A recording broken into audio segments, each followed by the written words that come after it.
Welcome to Still Untitled, the Adam Savage Project. I'm Norm. I'm Adam. Hey, Adam. Hey, Norm. Where's Waldo?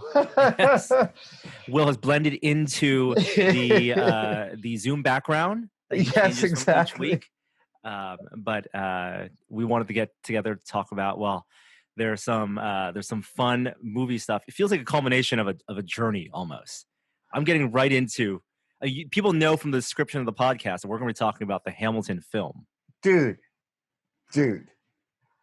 Yeah, so I will say that I saw Hamilton in... Our bona fides, yes. Yeah, I saw Hamilton on Broadway with the original cast in April of 2016.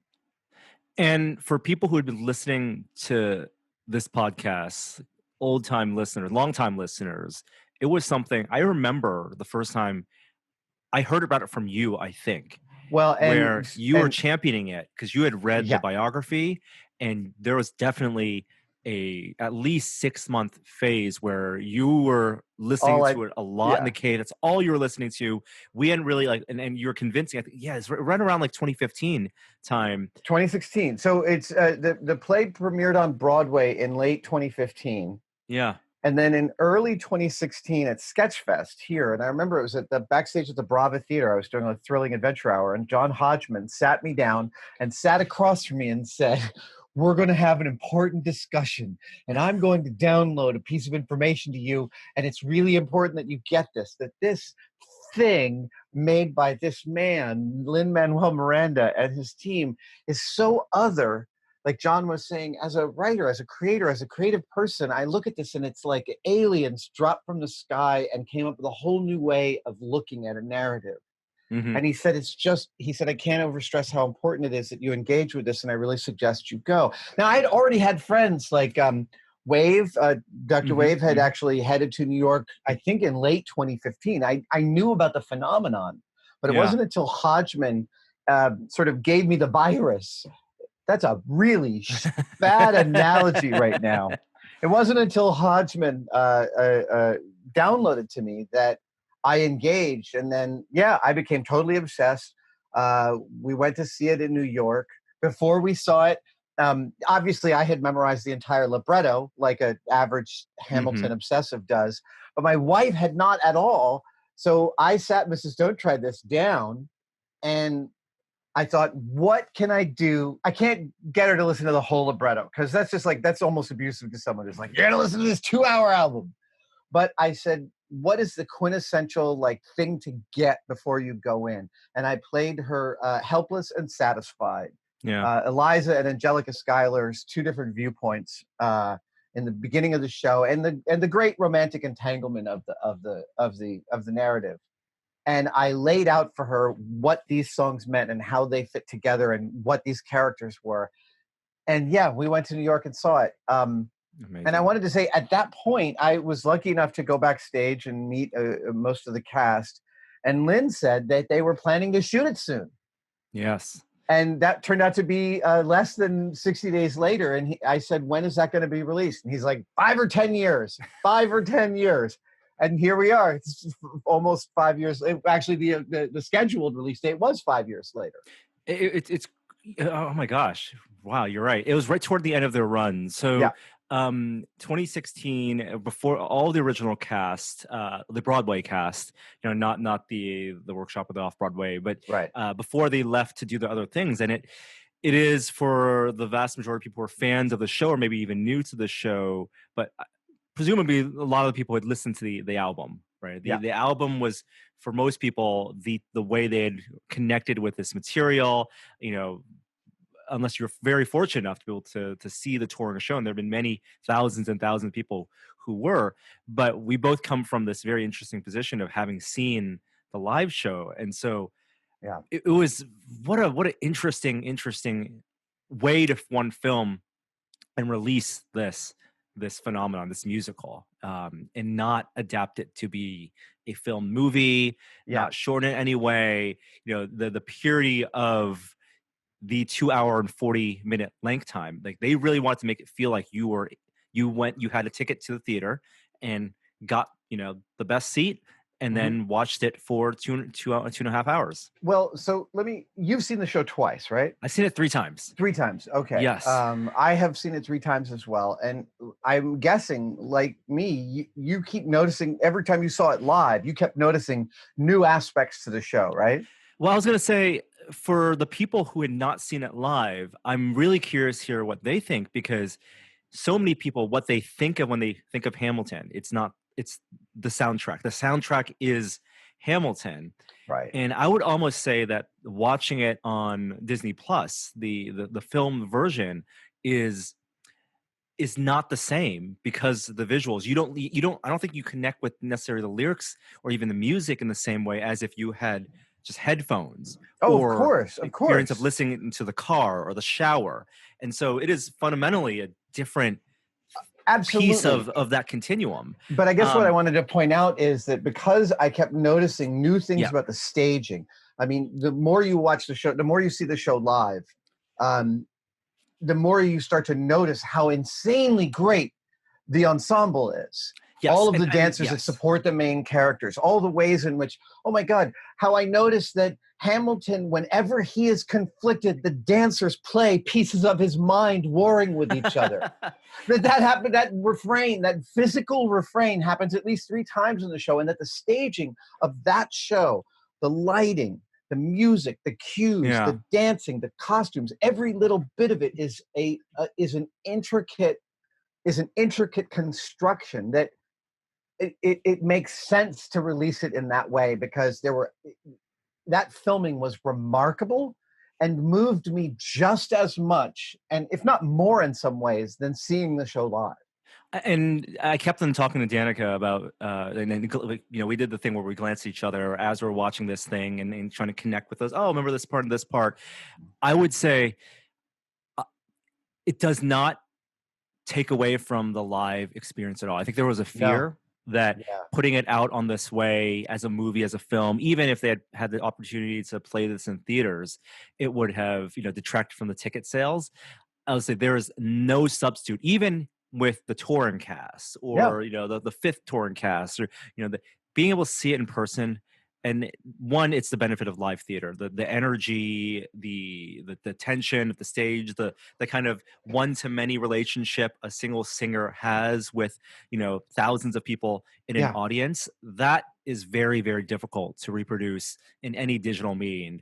Well, even if you have the best home theater or theater experience. Absolutely. And there are ways in which I think that someone who hasn't seen the show, I could imagine them looking at the filmed version and going, wait, where is this taking place? Because the stage morphs so many times and so quickly.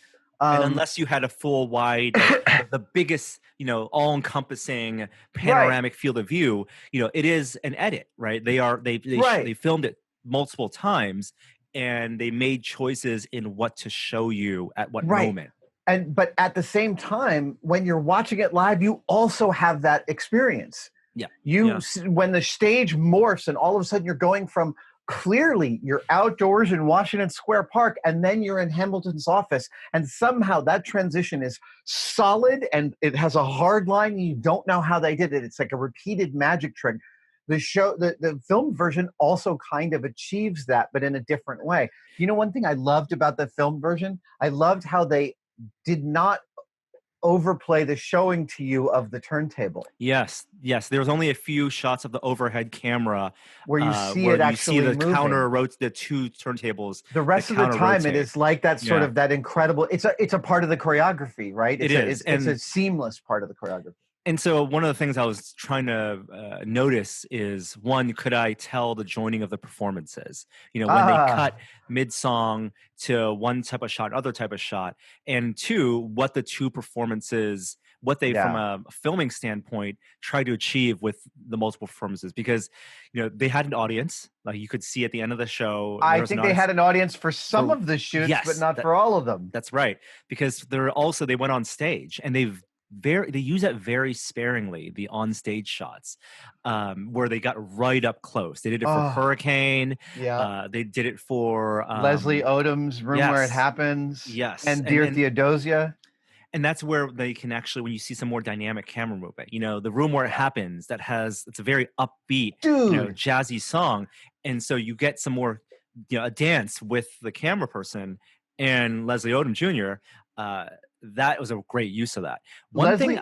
Go ahead. Sorry. I was going to say one thing that I had wished for, and I was kind of hoping for, is that they had to try to bring some of that tension of a live performance, was to have a single shot for one song, and I would have chosen "Burn."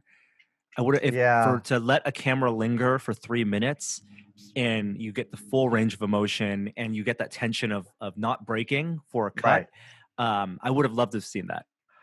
And you talked about "Burn." One of the other things that comes across is just how mind-blowingly remarkable the entire cast and ensemble cast is in the show. It is astounding to see how much power and voice comes out of the small frame of Renee Lee Salisbury.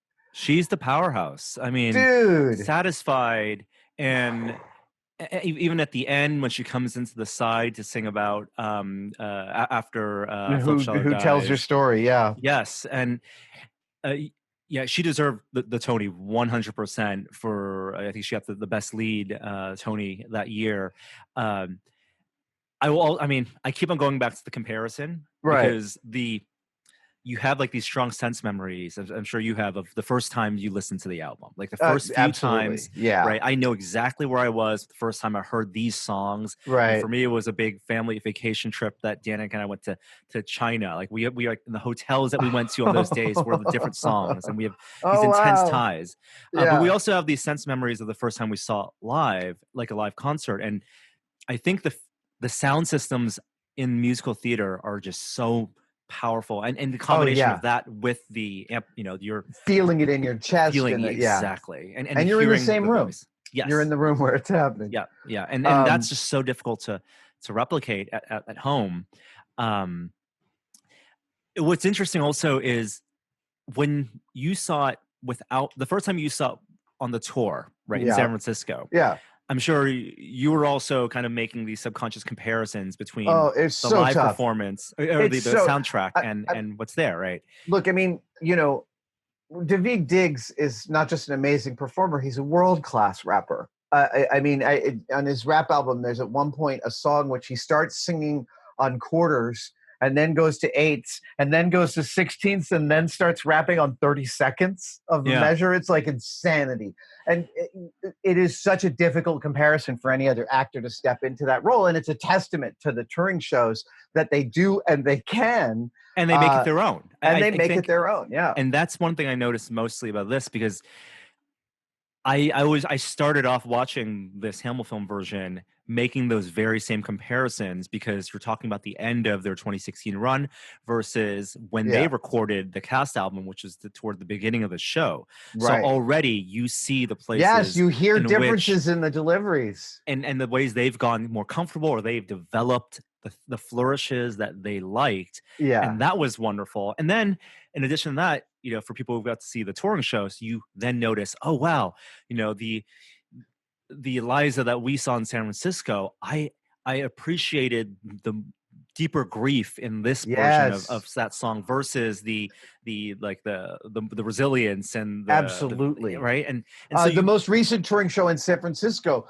the man who played Hamilton's amazing grief when Philip dies is radically different than what the choices Lin-Manuel made, and really a wonderful difference between their two performances. And the show allows for those actors to bring those moments, right? Okay, so here's a question. I found several things even more moving in this version than seeing it on stage. And one of them was seeing Chris Jackson sing One Last Time. He is, yes. And I kept on finding myself moved to tears in a couple of different ways. One, I get moved to tears by the show, by the incredible emotion built into the narrative. When Philip dies, I'm a wreck. Eliza's last song and the duel that precedes it. That's the piano, like the riffing. But at the same time, I also found myself moved to tears by the sheer insane virtuosity when the two sisters are singing to Hamilton to take a break. what they're doing, goose pimples all up my arm. What they're doing in that song is incredible, and the yeah, the breadth of talent happening there in front of you was so moving. And then when Philip dies, I had a hard time breathing, even in the Disney Plus version.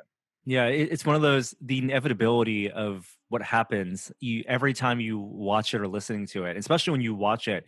Like, I always want him not to go home with with Miss Reynolds. and that was the difficulty, I think, in Lynn writing this show and what they accomplished, because history is history, and yet to dramatize it in a way, and it is a dramatization, right? It's absolutely, pulling the emotional truths out of those, what happened.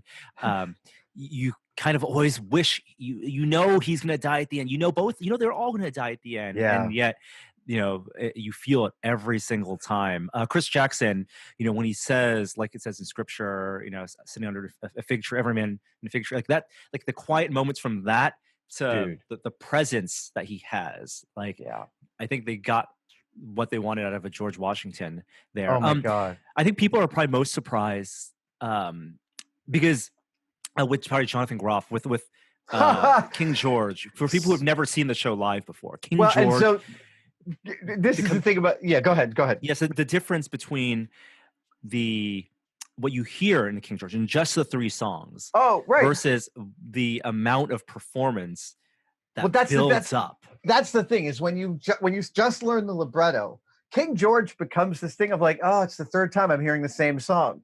Yeah. Right? Like, you just get to that at a certain point. You're like, I know the tune, and I understand where it fits in the narrative. And then I went and saw it, and Groff, it's really hard, even for this film version, to communicate just what a rock Groff is in that first song, that first appearance of King George, when he stands up there and he does not move a millimeter. And then at a certain point late in the song, he moves his shoulders to the beat. And in the theater, it was so funny you had trouble breathing. That's how well he held that movement in reserve to release it like a weapon. It was incredible. And what a directorial choice too, because it's a flamboyant song, right? And listening to it, the way, as so many people had imagined that performance in their head, you could not choreograph it that perfectly to have that rising emotion in it to make it pure comedy. And they, in the edit too, the choice to get right up close to his face, so you see the spit as and you could see the spit in the theater too. It was super visible in the theater. My wife is actually wondering, she thought that they sprayed him down before he went out to make him especially sweaty. Oh my gosh! I think theater performers are just that, like, they could be. Hard. By the way, if you're a Jonathan Groff stan, like I am, and we should include a link to this, there is an incredible version of Jonathan Groff at a Broadway fundraiser doing a version of Anything Goes with the entire dance troupe from Anything Goes, and it shows off just what a powerhouse stage talent Jonathan Groff is. In case you didn't already get it from his depiction of King George, he does the entire lead dance from Anything Goes, and it's super, super charming. No, big fan from Glee. It's even his work on the Frozen stuff, and he's so good. Did you watch it with captions or without captions? That is without captions. I didn't need the captions. It doesn't matter. I don't think. That was a big family decision. We decided to leave them on. How come? I think because it's not something we could have done watching it live. Right. And we enjoyed it because even though we have the book and we've poured over the text and the book, there were flourishes and there were rhymes in there that we appreciated even more, connecting the words on screen with the performance. Interesting.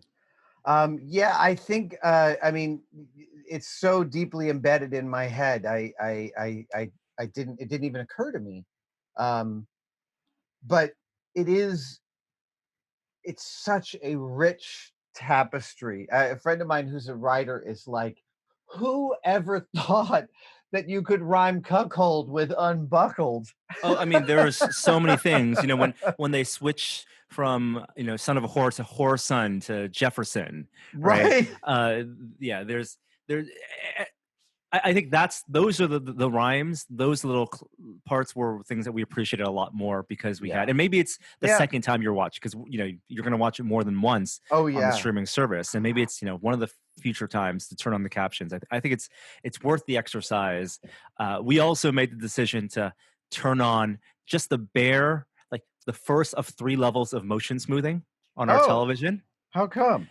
Because I think it was shot at 30 FPS, but we wanted we discussed this, and we wanted the soap opera effect. Because we wanted to feel more like like it was more like live. Oh, exactly. Fascinating. As opposed to a film, the filmic look.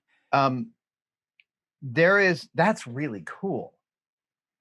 It was a tough decision, and we did A/B I mean, it's like you're doing trailer. an emotional. It's like you're doing this psycho emotional. So there's something I wanted to bring up about this film performance, which is Leslie Odom Jr. Yeah. When I saw the original cast, Leslie Odom Jr.'s precision, the sharpness of his performance. I mean, he feels like a knife on stage. Every attack on a line is so precise and so thin and so perfectly done. That precision rings like a bell in the theater, and this filmed version communicates that. And the room where it happened, his dancing and the dancing of the ensemble in room where it happened is so thrilling. It's like watching Donald O'Connor. I mean, it's like watching, you know, an old 40s, a real musical. I mean, it feels like you're seeing something. Well, you're seeing something truly special, truly. And unique. I think so many people don't realize how much of the main character he is. Yeah. And it's called Hamilton. It's, you know, it's Lin-Manuel Miranda's show, but Burr opens the show and basically closes it. And the angst, you know, that you get, you know, he sets the stage for the perception of Hamilton, right, with the opening song, and then the grief, you know, what happens at the end, it mirrors back to him. And one of the big themes is, you know, you don't decide who tells your story, and you know, the regret he has for killing Hamilton is communicated beautifully. It's it was. I was so gratified enough for you, Hamilton. I mean, that's it's yeah. So I have trouble. I will say the second act vexes me because I always get stressed out during Show Me How to Say No to This. It's my least favorite part of the second act because I find it super stressful, especially after the beautiful singing of the Schuyler sisters to convince him like sirens on the shore to come upstate. And yet, despite that, I was surprised that I found the second act way more emotionally difficult and complicated than the first act. It is. It's less of the plot. It's the human story. Right. Like the first half before intermission is the founding of the country, and it's exciting because it's U.S. history, and then the second half is the human story of this person, and I think so many people listen to the first half more because it's a long album that you're going to start from the beginning. You know, there's some natural stopping points. Well, and win the war at Battle of Yorktown. Well, and speaking of when the war ends, is you always, like Julia was like, well, this is the end of Act 1. And I'm like, it's not. It goes on for another 15 minutes after this. Right. It does not until he joins the government. Yes, where he throws the lines back at them. And so one of the things he does is that's one of the first places where they take these refrains, you know, and then he verses them. That's the thing I found really interesting and noticed this time for the first time is that the last song of Act 1 feels almost like a reverse overture because it incorporates pieces and lines and musical themes from the entire first act boiled into here is why we've been going through all this and now we're on to the next stage. And it's all internalized in Hamilton, the character, as a way, and you see all these words in new meaning because he's again throwing back, look around, yeah, and it's about him not wanting to be with his family. And then the same at the end, when he does the thing about it would be enough, right? When he says that to Eliza, to the way each of those phrases changes depending on who's saying it under what circumstances. Can we talk about Bullet? Sure. Yeah. Because I didn't know about that until Ben Acker texted me about it, and then I mentioned it to you, and of course you were like, "I'm all over it. I know about it." So is it Death or Destiny? I think this is the actress who performs and one of the roles in the ensemble. She's in the ensemble. One of the roles she does is carrying the bullet over Hamilton's head. Well, she carries several bullets. Yes. During the course of the show. Yes. So in the beginning of the show, he's writing and a bullet goes over his head. He doesn't notice that she's carrying it. At the end of the show, she carries the bullet during his entire pre-death soliloquy that hits him. But then if you pay attention, apparently, and I didn't, if you pay attention, every character she speaks to dies soon after. She's one of the girls who flirts with Philip Schuyler and tells him where George Eaker is. She whispers in the ear of Madison. Oh, she whispers in the ear also of King George before George goes mad. Yes, and she also does the assassination as one of the officers right after the first King George song. Right. Yes. Yes, Ariana DeBose is the name of the actress. Yeah. So I found like the amount of layering in that. The choreographer's name escapes me, and I apologize for that, but there is some footage online, a YouTube interview with him where he's talking just about the I'm just like my country, I'm young, scrappy, and hungry, and I'm not throwing away my shot. That every move they make within that dance is specifically a symbol towards a piece of the narrative. That all of the dance's movements incorporate. It's not just a sort of an emotional truth, but there's actually like physical actions that are speaking to the lines that they're singing. Yes. Yeah. It's meticulous. I think that's one of those things that, because the whole musical is sung, 99% of it is sung, and there is no traditional time for the lights to go down and set changes to happen. It just has to flow. The physical movement has to flow as well, and that's something I don't think they get enough credit for, is all the background performance when you around it becomes part of the set. When you watch Hurricane, which is my favorite, it's among my favorite choreography in the show.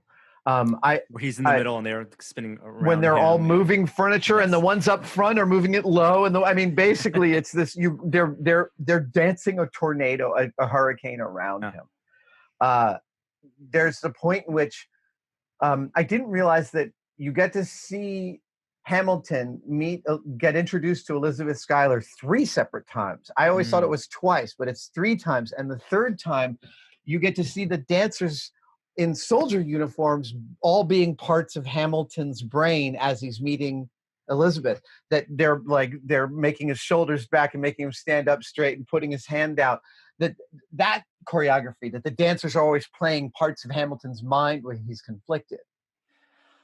This is one of those things, and what's interesting about the film, which I think of as a document almost. It's an artifact and a document, because it's a time capsule. It is something that was shot 4 years ago now. The actors themselves have all gone to do other things, many other things that people might know them more for, right, than for this show.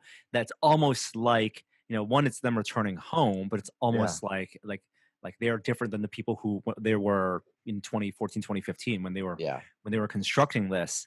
But I wish there was a commentary. I want the Thomas Kell commentary. I can't wait. I'm sure they got to do it. There's one other thing I want to say, and I know that in the description for this, it's called a spoiler cast, and it certainly is. But there's one thing that I won't spoil, and that's the very ending, which there's no way to get how the show ends from listening to the soundtrack. And that if you've been listening to the soundtrack, there's a key aspect to the ending, that is so powerful and so subtle that that's the one thing that we won't spoil in this podcast, because it's really worth sitting through all 2.5 hours to get to that point. Yeah, I almost wanted the intermission to be longer so it could be a real pee break, but you could pause it. Oh, really? We paused. We actually paused and took a day because it was so late. It was like 10:30 at night when we finished Act 1, and we're like, the Act 2 is longer. I think it is hour and 40 minutes. We looked at the timestamp. The tips. So for people, if you haven't seen it, right, I do think it's worth listening to the score first as a way, and that's a personal choice if you hadn't listened to it, right? Well, we've always been advocates of knowing the libretto because it's super dense, and we're here to say knowing it better makes the show better. You don't have to play so much pickup getting to understand what they're saying. And that's not to say you need to obsess over and memorize it. Just even like once or twice, so you know the general beats, so you can kind of then form in your own head how you think the performance will take, and then to see that contrast, it's always better. That's the thing. Agreed. It has always been better every time, even in memory. And then 2, watch it early. Right, it is 2 hours. Think of it as going to theater. Start it. I think 8 p.m. is like the latest you probably want to start it.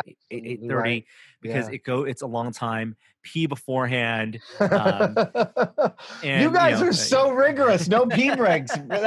I'm really impressed. That's incredible. I appreciate your dedication. Lights off, curtains out. It was going to be the whole as true to that experience as we could. Yeah. I appreciate your rigor, Norm. That's awesome.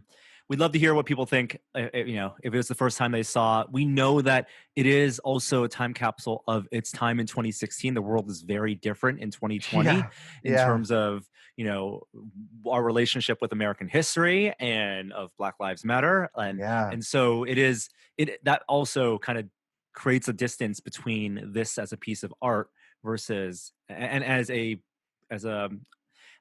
cultural touchstone, right? In today's world. One other thing I want to say about seeing the show live is it's the first time you see it live. There's no amount of filming that can equate to how transformative it is to see all those different colors and different hairs and different human beings and different body types. The ensemble cast hasn't been cast for its homogeneity. It seems to have been cast for the complete diversity of body types, hair types, peoples. I mean, it felt super remarkable to be in the theater and see that cast come out on stage. I remember getting choked up in the first few seconds of the show because of that. Yeah. Musically, we're talking about the music, about a musical, one of our favorite musicals ever, but musically we lost a giant this week. Yes. Morricone. We just talked about him a few weeks ago, I think, on the podcast in the context of The Good, the Bad, the Ugly and Once Upon a Time in the West. And what a giant. I mean, dude, it's not just, I know the spaghetti Westerns. I know like the songs are immortal, and it reminds me of the quote in Westworld that which we recently you recently watched, where in Ford he says a friend once told him, Mozart, Beethoven, and Chopin, they never died, they simply became their music. And I think that holds true here, because like the music is immortal, and he will be remembered forever. 500 films he scored. Wow. And from The Thing to Once Upon a Time in the West and Once Upon a Time in America. And there's no easy through line for what makes a Morricone's score, his score, but it's the swelling of emotion is in every, Ecstasy of Gold is forever something that I know today it's like associated with beer commercials and car commercials, right? It's ripped on so many times, and even filmmakers like Tarantino, but to watch it in the original context, that's something everyone should do. That I didn't know this until I was reading on him last night, that he wrote the score for Once Upon a Time in the West, my personal favorite Western, before they shot the movie. That Leone was playing the score for the actors so they could hear how their themes would play in the theater. And help inform the way that they were playing it to the camera. and in Once Upon a Time in the West, when all those, when spoiler alert, when Jason Robards dies and his theme ends in the middle, when all those themes come together in the swirl of emotion for the finale of Once Upon a Time in the West. Have we talked on the podcast, by the way, that Sam Raimi's Western with Russell Crowe, this Quick and the Dead, is effectively a almost narrative remake in some ways of Once Upon a Time in the West? No. Oh my God. Yeah. Okay, we'll have to save that for a future Spoilercast. Yeah, I love that one too. Jill getting off the train and that long shot where she sees the furniture, off the side of the tracks, goes through the building, and the camera goes up. It's like, that is what a reveal, and the music is perfect for that. Yeah. You know who was a stuntman on? I probably said this the last time we talked about this. John Landis was a stuntman on that film. I think he mentioned that. Yes. Yeah, I think his scene was cut out of the movie, I want to say, but he is like there very briefly, or he's actually had a title. He has a credit. Does he really? He said he was tooling around Europe doing itinerant film work, and he was a horse wrangler and stunt person on that show. That's amazing. Morricone, you're right. He lives on through his music, and it is an incredible legacy. And he gave so many directors so much to work with those scores. It is a real loss, and I'm sad that he is gone. I'm glad that he lived a full life and scored 500 movies.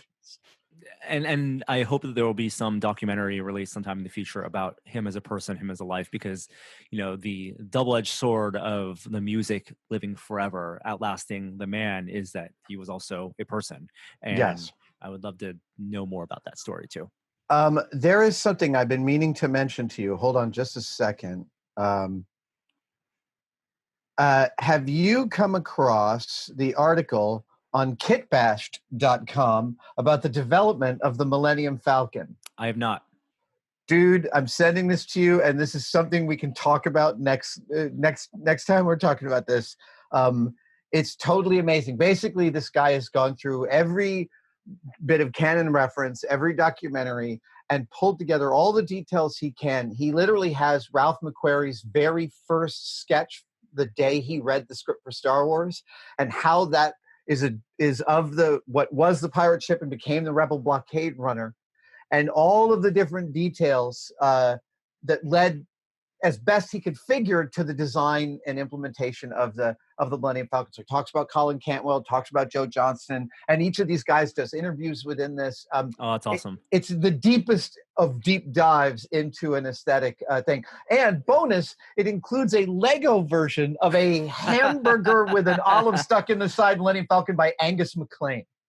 Wow. All right. We'll include that link also. Absolutely. Below. But yeah, let us know what you thought of the Hamilton film. Go watch Once Upon a Time in the West. Just watch it and say thank you in the comments, because it's really a masterwork. It's truly amazing. And we'd love to hear what your favorite Ennio Morricone song or piece of music is, especially if it's not if it's something that most people don't know about. We'd love to expand our Morricone horizons. Whew. What a wide range. Music. That's the theme of this week's show. Thank you so much for listening. We have a lot of great stuff on the site this week. A few one-day builds coming up. Also, one audio-related, a microphone one. Yes. We're finally doing... Wow, that was a while back. I'm staring at it right over here. You've done a lot of builds, and there'll be more to come. And so we will see you next time. But thanks for listening. Bye-bye. Thanks for listening. Bye, everybody.